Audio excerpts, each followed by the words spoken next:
Piprala seat ઉપર દાવેદારી કરી છે. મારો સંકલ્પ એક જ છે કે આત્મનિર્ભર બની અને તરોનો વિકાસ કરવો છે. કોંગ્રેસની વિચારધારા સાથે જોડાયેલા હતા, પક્ષમાં કેમ બદલાવું પડ્યું? પક્ષમાં એટલા માટે બદલાવવું પડ્યું કે આપણે આત્મનિર્ભર તરીકે ક્યારેક તો ઉભરું જ પડશે. આપણે પોતાના રીતે હશું ત્યારે જ બધા આપણને પૂછા કરશે અને આપણા કામ થશે.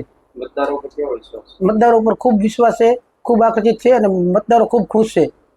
કેટલા મતથી જીતશો? 15,000 જેવા મતથી આશરે જીતી જશું. વિજય થયા પછી કેવા વિકાસનું કામ કરશો? વિજય થયા પછી જેવા રોડ છે, રસ્તાઓ છે, ગટર છે, બરોબર, પાણીની સમસ્યાઓ છે, ગામડાને જે વારી ધક્કા ખાવા પડે છે એની માટે પણ અમે સોલ્યુશન લાવશું. અને ટોલ નાકાનો વિષય છે ને અમારે પોતાના તાલુકાની ઓફિસ નથી એ પણ વિષય છે. ઘણા બધા વિષય છે. વિસ્તારના તો પછાત વિસ્તાર છે. સામે દિગ્ગજ પાર્ટીઓ ભાજપ, કોંગ્રેસ અને તમારો પક્ષ. મારે તો વિશ્વાસ એક લોકો ઉપર જ છે.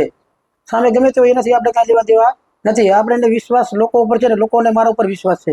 એમનો વિશ્વાસ મારો વિશ્વાસ નહીં, મારો વિશ્વાસ એમનો વિશ્વાસ.